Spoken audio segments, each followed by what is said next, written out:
Hey everybody, this is TJR. It is Saturday, July 23rd, 2022 as I record this. And yesterday, Pink Floyd released Dogs, the first advanced track for the upcoming 2018 remix of their 1977 album, Animals, set to be released on September 16th, 2022.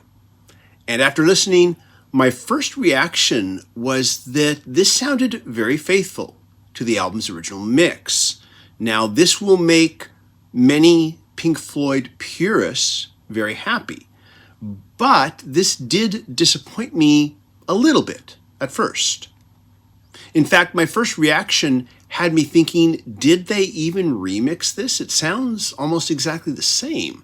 That was until, of course, I did an A to B comparison. Now, to better understand where I'm coming from with these opening remarks, with the recent Beatles and George Harrison remixes, I could hear an immediate difference on the first listen without any kind of A to B comparison.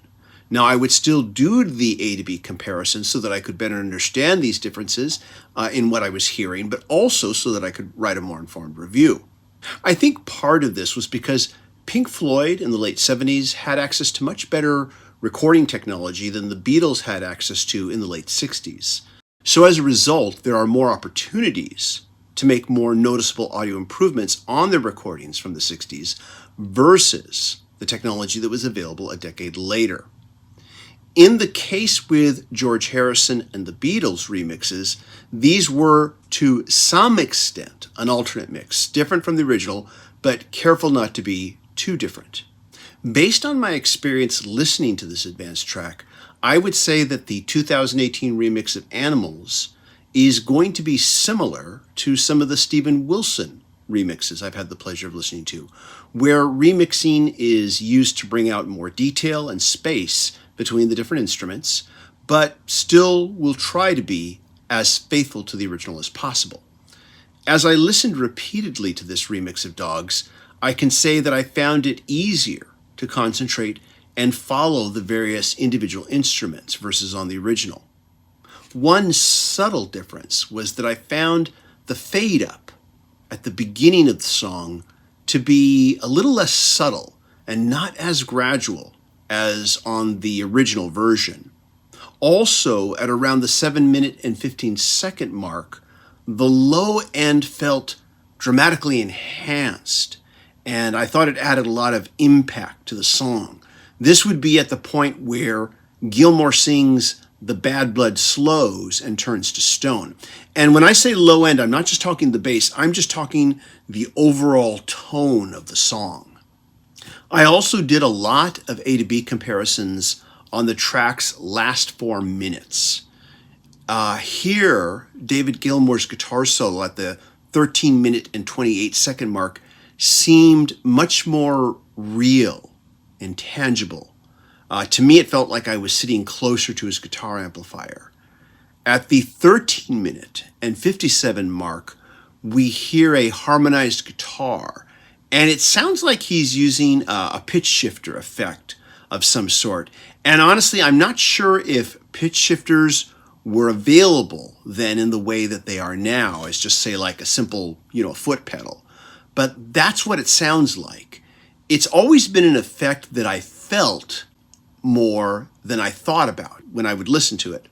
But listening to the remix, I found I could hear more of the individual notes being used. And I even began to wonder if I was actually hearing the use of a pitch shifter or if it was just a doubled guitar or a guitar doubled with synth.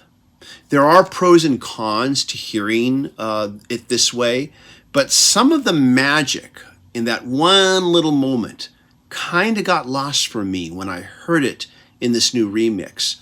But I'm sure a lot of that is just the shock of hearing it this way for the first time. I'm sure I will get over it soon enough as it becomes more familiar to me. Overall, I think that what I heard in this advanced single bodes well for September 16th, 2022. I don't think we'll probably get another advanced single. This was a 17-minute track after all, but I'll certainly welcome it if we do get another one. In the meantime, I'm going to be spending quite a bit of time between now and then paying a lot of attention to the original mix of animals in preparation for the release of the 2018 remix. Anyways, those are my thoughts on this advanced single. Let me know what you think if you've had a chance to hear it. As always, if you like what I do here, be sure to hit like, hit subscribe, and hit the bell notification icon so you never miss a video. I want to give a big thank you to my patron supporters who are helping me make more videos. If you'd like to be a patron supporter, please go to patreon.com/TJR the original. Patron supporters get weekly videos that are available nowhere else, or they receive early access to videos before everyone else does. They also get their names in the credits.